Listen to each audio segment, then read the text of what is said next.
I think I can safely say that I never expected Marvel Studios to be the one to do a breakdown and explanation of the ending of Loki, and especially to explain where exactly Loki has ended up and hint towards what is coming next.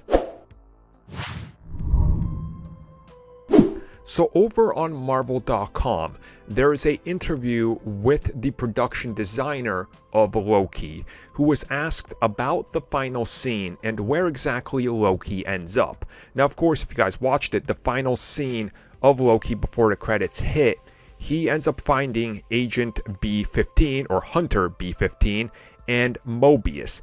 And he quickly just starts spouting off to them about Kang and about everything that's happening, the TVA and everything he's learned, before they stop him and they go, "We don't even know who you are." Because Loki's not where he thought he was. He's in a different version of the TVA. Well, here is what the production designer said, and I quote, "To delay the audience in Loki's understanding that they were in a different place, that they were in a different timeline. That's why they put the Kang statue in there."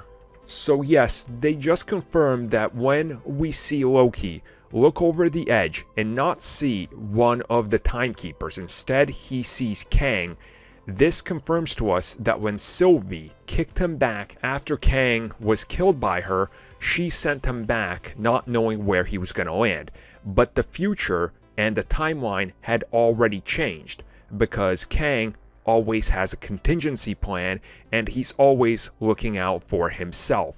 Hence why his death wasn't really anything new to him, and he looked like he welcomed it because he knew he would survive.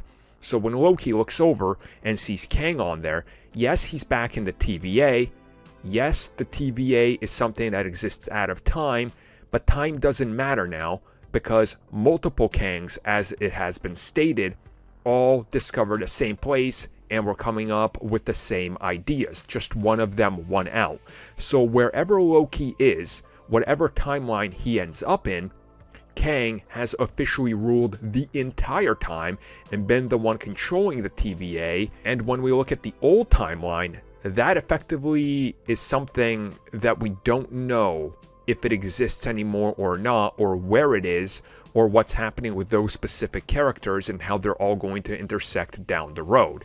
Now, one, is safe to assume that Quantumania will deal with this, along with Doctor Strange in the Multiverse of Madness, but also Loki Season 2 is going to have to deal with this, with where Loki is, and what is going on and how do they fix this, and the bigger ramifications on everything happening in the MCU.